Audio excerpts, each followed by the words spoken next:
Hi friends, welcome to AVS all in one channel. ఈరోజు ఈ వీడియోలో ఓలిగలు ఎలా తయారు చేయాలో చూద్దాము. పండగ అయితే వస్తుంది కదండి, ఉగాది. శ్రీ క్రోధినామ సంవత్సర శుభాకాంక్షలు అందరికీ.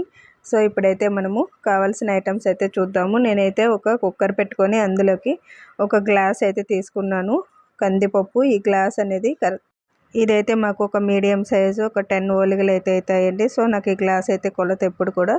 సో ఈ గ్లాస్ అంతా కందిపప్పు తీసుకొని నీట్గా వాష్ చేసుకోవాలి. 1 or 2 టైమ్స్ వాష్ చేసుకున్నాం అనుకోండి, అందులో ఉన్న డస్ట్ అయితే పోతుంది. సో ఇప్పుడైతే నేను స్టవ్ మీద పెట్టి జస్ట్ కొంచెం సాల్ట్ అయితే యాడ్ చేస్తున్నానండి. బెల్లం వేసినా కూడా కొంచెం సాల్ట్ వేసుకుంటేనే మనకైతే ఓలిగలు టేస్ట్ అనేవి ఉంటాయి.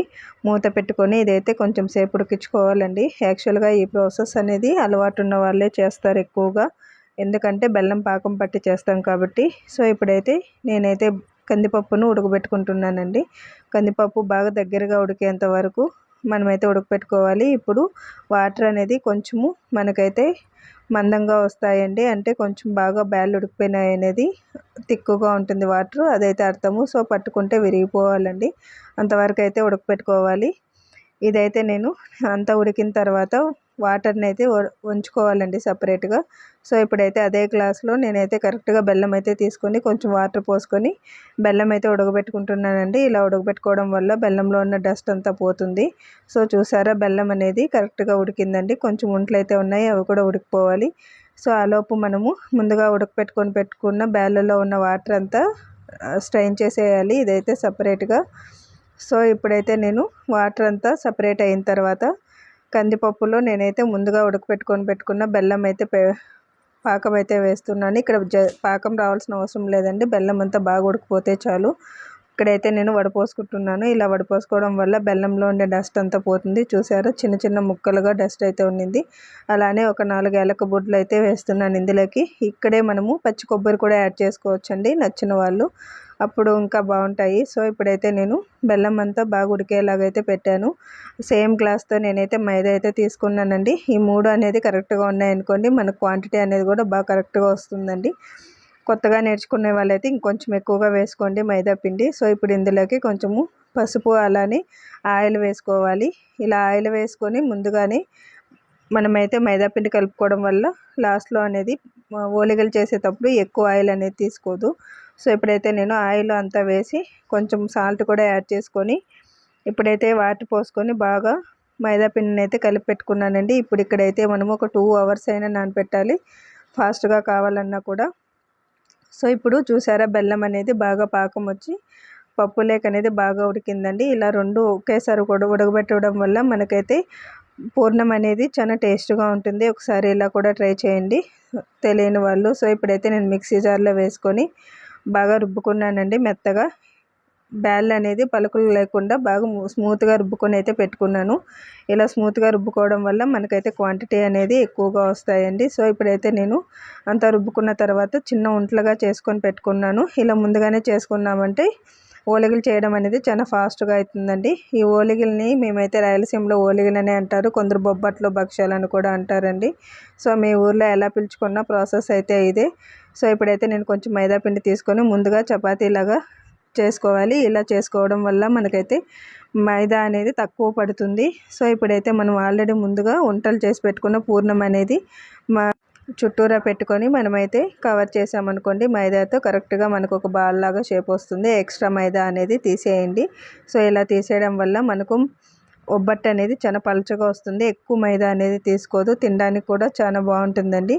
సో ఎక్కువగా మైదా అనేది వాడకుండా ఇలా మెత్తగా మనమైతే ఈజీగా ఒబ్బట్లు అనేవి చేసుకోవచ్చు. సో ఇప్పుడైతే నేను